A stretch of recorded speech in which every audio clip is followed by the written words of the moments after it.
দীর্ঘদিন ধরে কংগ্রেস দলের নিয়মনীতি মেনে কাজ করে চলেছেন মজিবুর রহমান চৌধুরী। তার দাবি, অনেক সময় দেখা যায় কংগ্রেস দল থেকে নির্বাচনে জয়ী হওয়ার পর কিছু নেতা দল ছেড়ে অন্য দলে যোগদান করে দলকে সমস্যায় ফেলে দেন। এমন পরিস্থিতিতে এবার যদি দল যাকে তাকে টিকিট দেয়, তাহলে বিগত দিনের মতো ঘটনার পুনরাবৃত্তি হতে পারে বলেও আশঙ্কা প্রকাশ করেন তিনি। মজিবুর রহমান চৌধুরী জানান, তিনি নিষ্ঠার সঙ্গে দলের বিভিন্ন দায়িত্ব পালন করে যাচ্ছেন। পাশাপাশি জনগণের স্বার্থে তিনি বিভিন্ন সেবামূলক কাজও নিয়মিতভাবে চালিয়ে যাচ্ছেন। জনসমর্থনকে ভিত্তি করে ১১৯ নম্বর সূত্র থেকে কংগ্রেসের প্রত্যাশী হিসেবে বৃহস্পতিবার তিনি আবেদনপত্র জমা দেন। জেলা কংগ্রেসের সহসভাপতি সীমান্ত ভট্টাচার্য এবং বড়খলা বিধায়ক মিসবাহুল ইসলাম লস্করের হাতে তিনি এই আবেদনপত্র তুলে দেন।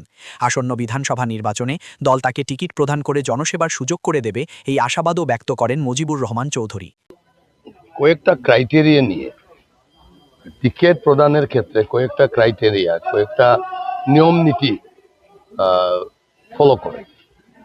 সেই নিয়ম নীতির মধ্যে আমি আশা রাখি, আমি সেই নিয়ম নীতির মধ্যে আমি পড়ি।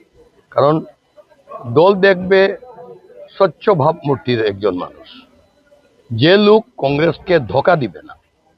অনেক লোক আমাদের কংগ্রেস পার্টি থেকে জয়যুক্ত হয়ে অন্য পার্টিকে সাপোর্ট করেছে, কংগ্রেস পার্টিকে একটা সল থেকে ফালাইয়া, একটা অসুবিধার মধ্যে ফালাইয়া। কংগ্রেস যাকে তাকে টিকিট দিলে যদি ভবিষ্যতে ওই লোকটা কংগ্রেসকে ছাড়িয়া পালাইয়া যায়, সেক্ষেত্রে কংগ্রেসের যে ক্ষতি এটা অপূরণীয়। আবার আমি যে সামাজিক কাজকর্মে যে আমি নিজেকে নিয়োজিত করে রেখেছি, আপনি দেখেন আজকে আমার সঙ্গে যারা এসেছেন, আপনারা কেউ বলতে পারবেন না আমি উনাদেরকে দেখে এনেছি। স্বতঃস্ফূর্তভাবে উনারা নিজের থেকে নিজে, তার মধ্যেও আজকে বিশেষ অসুবিধার কারণে কিছু 10-5টা গাড়ি আসতে পারে নাই, মানে 50টা মানুষ আরো আসতে পারে নাই।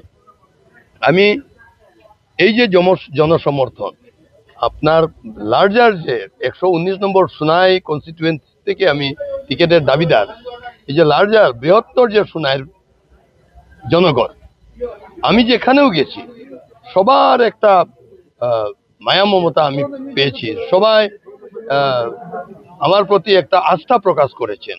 সেই আস্থার উপরে নির্ভর করে পার্টি হাইকমান্ড বিভিন্ন পর্যায়ে আমাদের যে টিকিট প্রত্যাশীর যে কাগজপত্র যাচাই করবে, এবং জনগণে এখন বিভিন্ন সার্ভে চলছে, বিভিন্ন সার্ভে থেকেও যে রেজাল্ট পাবে, আমি মনে করি সার্ভেগুলাতেও আমার নাম সবার আগে গেছে, এবং সেই প্রক্রিয়ার মধ্যে আমি কংগ্রেস টিকিটের, ইন্ডিয়ান ন্যাশনাল কংগ্রেস টিকিটের আমি অধিকারী বলে মনে করি।